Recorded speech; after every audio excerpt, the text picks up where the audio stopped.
नमस्कार, मैं राहुल कोटियाल। छुई बातों की गठरी और फसक का फंचा समेटे हम एक बार फिर से हाजिर हैं अपने साप्ताहिक कार्यक्रम के साथ, जिसका नाम है एक्स्ट्रा कवर।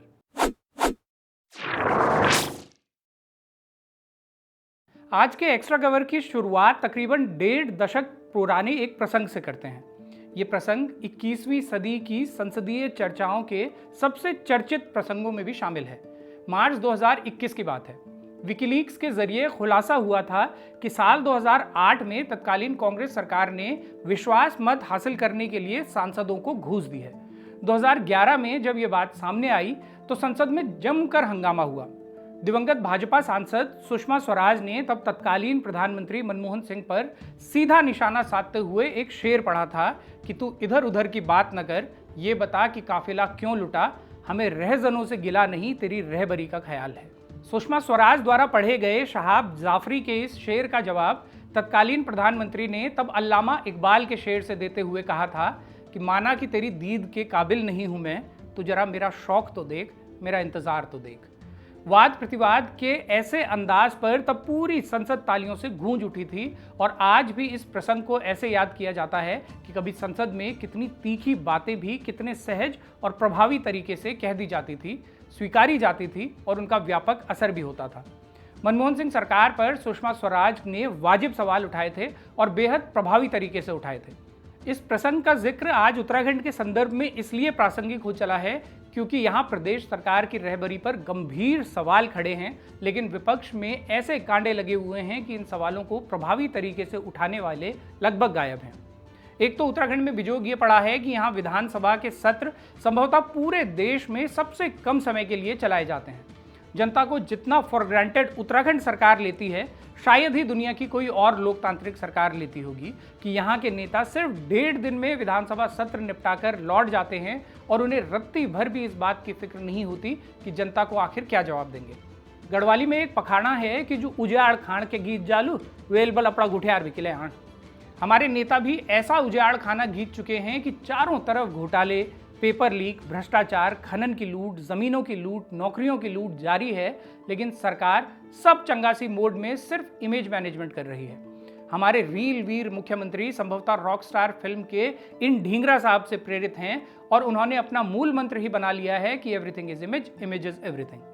लेकिन इस इमेज इज एवरीथिंग को स्थापित करने के लिए वो ये राह पकड़ते नजर नहीं आते कि अच्छे कामों से स्वतः ही अच्छी इमेज बन सकती है, बल्कि वो इस राह पर चलते दिखते हैं कि काम जैसे मर्जी हो, इमेज बनाने के लिए जनता के पैसों को घाम लगाते हुए करोड़ों के विज्ञापन बांट दिए जाएं, अखबार से लेकर टीवी तक खरीद लिए जाएं, इन्फ्लुएंसर्स को पैसे देकर उनसे स्क्रिप्ट पढ़वा ली जाएं और डंका पिटवा दिया जाए कि धामी सरकार ने भौंकुच फड़का दिया है।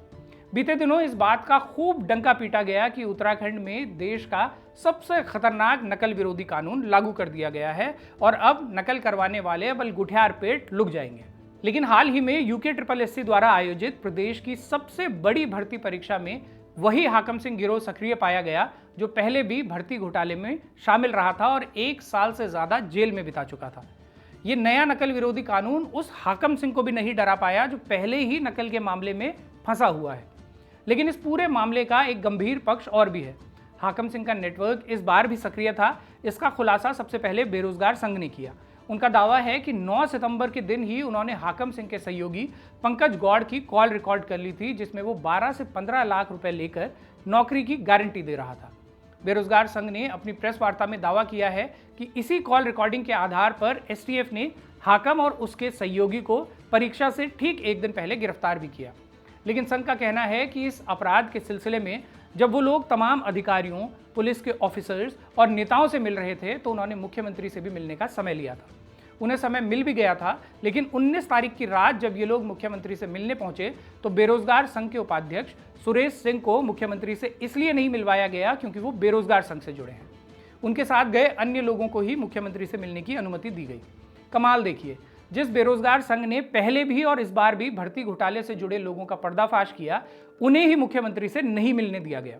यानी जो लोग सबूतों के साथ मुख्यमंत्री को बताना चाहते हैं कि साहब आपके धाकड़ कानून लागू होने के बाद भी आपके राज में नकल माफिया सक्रिय हैं और काले धन वाले 15-15 लाख भले ही लोगों के वापस ना आए हों, लेकिन ये माफिया नौकरियों के नाम पर 15-15 लाख रुपए लोगों से वसूल रहे हैं, उनसे मुख्यमंत्री नहीं मिलते।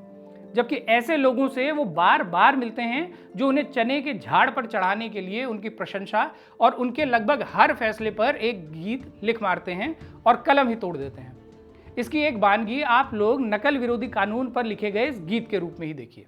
अब न होली नकल सबके जली अकल, अब न होली नकल सबके जली अकल, नकल विरोधी कानून लाग्या धामी जी, नकल विरोधी कानून लाग्या धामी जी। युवाओं की बेरोजगारी दूर अब होली, युवाओं की बेरोजगारी दूर अब होली। जो कर लो नकल वी किया लिख जा, जो कर लो नकल वी किया लिख जा, जो कर लो पेपर लीक वी कहली सजा। नकल विरोधी कानून लाग्या धामी जी, नकल विरोधी कानून लाग्या धामी जी। युवाओं की बेरोजगारी दूर अब होली, युवाओं की बेरोजगारी दूर अब होली। आहा, जितने इत्मीनान से मुख्यमंत्री जी इस बेहद कर्णप्रिय गीत को बड़े बड़े आईएएस अधिकारियों के साथ सुन रहे हैं, काश वैसा ही धैर्य वो प्रदेश की समस्याओं को सुनने के लिए भी पैदा कर पाते। बहरहाल, अभी आप लोग इस वीडियो को फिर से रिवर्स करके देखिएगा कि धामी जी ब्लश करते हुए कितने क्यूट लगते हैं और उनके आसपास खड़े आईएएस अधिकारियों की भाव भंगिमाओं पर विशेष गौर कीजिएगा। तब आपको मालूम चलेगा कि इतनी उच्च कोटि की रचना को सराहना हर किसी के बस की बात नहीं होती। इसके लिए कम से कम आईएएस तो बनना ही पड़ता है, तभी आप इस अंदाज में ताली बजाते हुए बहुत बढ़िया, बहुत ही बढ़िया कह पाते हैं। वैसे ये न तो इकलौता मौका था और न इकलौता गीत जो हरू जोशी नाम के इन गीतकार, संगीतकार, गायक और नायक ने धामी जी पर रचा और उन्हें सुनाया है। ऐसी ही एक कालजयी रचना उन्होंने यूसीसी पर भी लिख मारी थी और उस रचना को सुनाते हुए भी वो धामी जी की गलोनियों में मौलियार ले ही आए थे। उस रचना को भी आप सुनिए और धामी जी की क्यूटनेस पर एक बार और बलिहारी जाइए। यूनिफॉर्म सिविल कोड लगा धामी जी, यूनिफॉर्म सिविल कोड लगा धामी जी। उत्तराखंड में है रे आज खुशी खुशी, उत्तराखंड में है रे आज खुशी खुशी। धाकड़ियो धामी विकास पुरुष, धाकड़ियो धामी विकास पुरुष। कानून लाबेरा रची हलो इतिहास, कानून लाबेरा। इनके अलावा भी हरू जोशी जी ने धामी जी पर कई रचनाएं रची और उन्हें समय समय पर सुनाई भी हैं। वो आप उनके इस YouTube चैनल पर जाकर देख सुन सकते हैं और गर्व महसूस कर सकते हैं कि पहाड़ी संगीत कितनी तरक्की कर चुका है। बहरहाल, ट्रांस की अवस्था में ले जाने वाले हरू जोशी के संगीत के हैंगओवर से वापस लौटते हैं भर्ती घोटाले के मामले पर। पुलिस प्रशासन का कहना है कि इस बार नौकरी दिलवाने के नाम पर जो 15-15 लाख रुपए वसूले जा रहे थे, वो सिर्फ हाकम सिंह के सहयोगी की ऐसी चाल थी जिसमें वो परीक्षार्थियों को फंसा रहा था कि पैसा देने के बाद अगर मेरिट पर इन परीक्षार्थियों की नौकरी लग जाए तो ठीक, वरना ये पैसा या तो वापस कर दिया जाएगा या अगली बार किसी भर्ती में एडजस्ट कर दिया जाएगा। हालांकि जो कॉल रिकॉर्डिंग सामने आई है उसमें आरोपी ये भी कहता हुआ सुनाई देता है कि जितने प्रश्न आते हों उतनों के आंसर आप लोग मार्क कर देना और बाकी OMR शीट को खाली छोड़ देना, बाकी हम देख लेंगे। इससे ये संदेह होता है कि क्या इस गिरोह का ऐसा नेटवर्क अब भी सक्रिय है जो OMR से छेड़छाड़ करके नंबर बढ़ा सकता हो। ये संदेह इसलिए भी गहरा होता है क्योंकि प्रदेश में सरकारी नौकरियों की बंदरबाट का बड़ा कुख्यात इतिहास रहा है और जिस हाकम सिंह का नाम इस बार भी सामने आया है वो पहले से ही इस गिरोह का सरगना बताया जाता है। वैसे इस संभावना से भी इनकार नहीं किया जा सकता कि पंकज गौड़ नाम का ये व्यक्ति उसी अंदाज में वसूली कर रहा हो जैसा कि पुलिस ने बताया है, और हो सकता है कि उसका ऐसा कोई नेटवर्क ना हो। लेकिन ठीक परीक्षा वाले दिन जिस तरह से परीक्षा शुरू होने के आधे घंटे के भीतर ही एग्जाम पेपर के कुछ हिस्से सोशल मीडिया पर तैरने लगे थे, उससे ये तो साफ है कि परीक्षा अब भी फूल प्रूफ नहीं रही है और इस पर संदेह के वाजिब कारण आज भी मौजूद हैं। बिजोग पड़ने वाला एक संयोग ये भी देखिए कि जिस स्कूल से ये पेपर लीक हुआ है वो हरिद्वार के जट बदरपुर में स्थित उन धर्मेंद्र सिंह चौहान का स्कूल बताया जाता है जो खुद भाजपा से जुड़े हैं और पूर्व में सांसद प्रतिनिधि भी रह चुके हैं।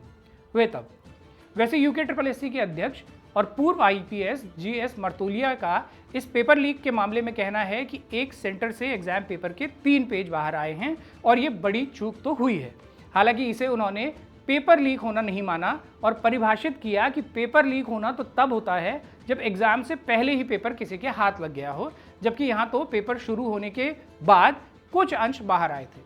ये तर्क बहुत हद तक जगबकाया हुआ मालूम पड़ता है और ये ठीक ऐसा ही है जैसे कोई पीड़ित लहूलुहान होकर पुलिस के पास पहुंचे और शिकायत करे कि एक चोर ने उसका बरमंड फोड़ दिया है, लेकिन पुलिस पीड़ित को ही ये समझाए कि आपका बरमंड असल में फूटा नहीं है, उस पर तो सिर्फ एक कचाक आई है। असल में ऐसी कई कचाक उत्तराखंड की तमाम संस्थाओं की छवि पर आ चुकी हैं, जिनके चलते नागरिकों का इन संस्थाओं से विश्वास उठने लगा है। सोमवार को देहरादून में बीएनएस की धारा 163 लागू होने के बाद भी जो सैकड़ों युवा सड़कों पर प्रदर्शन के लिए उतर आए थे, ये उसी अविश्वास का प्रमाण है। अविश्वास जो हाकम सिंह की अकूत धन संपदा और उसकी पहुंच देखकर मजबूत होता है, जो नेताओं और नेता पुत्रों की आय से अधिक संपत्ति देखकर पैदा होता है, जो परीक्षा शुरू होने के आधे घंटे के भीतर ही बाहर आ चुके प्रश्न पत्र को देखकर पैदा होता है। यूके SSSC के लिए सबसे बड़ी चुनौती अब ये नहीं है कि उसने साल में कितनी परीक्षाएं करवाई और किस परीक्षा में कितने परीक्षा केंद्र बने, कितने संसाधन लगे और कितने परीक्षार्थियों ने इन परीक्षाओं में हिस्सा लिया। उसके लिए सबसे बड़ी चुनौती है कि वो लोगों का खोया हुआ विश्वास वापस पाए और परीक्षार्थियों को यकीन हो सके कि उनका चयन अगर हुआ है तो सिर्फ और सिर्फ मेरिट पर हुआ है और अगर नहीं हो सका तो इसमें किसी हाकम के होने की कोई गुंजाइश नहीं है। न्याय का एक सिद्धांत है कि न्याय सिर्फ होना ही नहीं चाहिए बल्कि वो होते हुए दिखना भी चाहिए। यूके SSSC को इसी सिद्धांत पर खरा उतरना जरूरी है। बीते हफ्ते एक चर्चित मामला केशव थलवाल नाम के एक युवा से भी जुड़ा रहा, जिन्होंने उत्तराखंड पुलिस के कुछ अधिकारियों पर बेहद गंभीर आरोप लगाए हैं। केशव को कुछ समय पहले उत्तराखंड पुलिस ने गिरफ्तार किया था। लगभग 4 महीने के बाद जब वो जेल से बाहर आए तो उन्होंने कुछ वीडियो बनाकर सोशल मीडिया पर पोस्ट किए, जिसमें उन्होंने आरोप लगाए कि टिहरी जिले के कुछ पुलिस अधिकारियों ने उनके साथ ऐसी बर्बरता की कि उन्हें पेशाब पिलाया गया, उनके सिर पर पेशाब किया गया, पानी में थूक कर उन्हें पिलाया गया।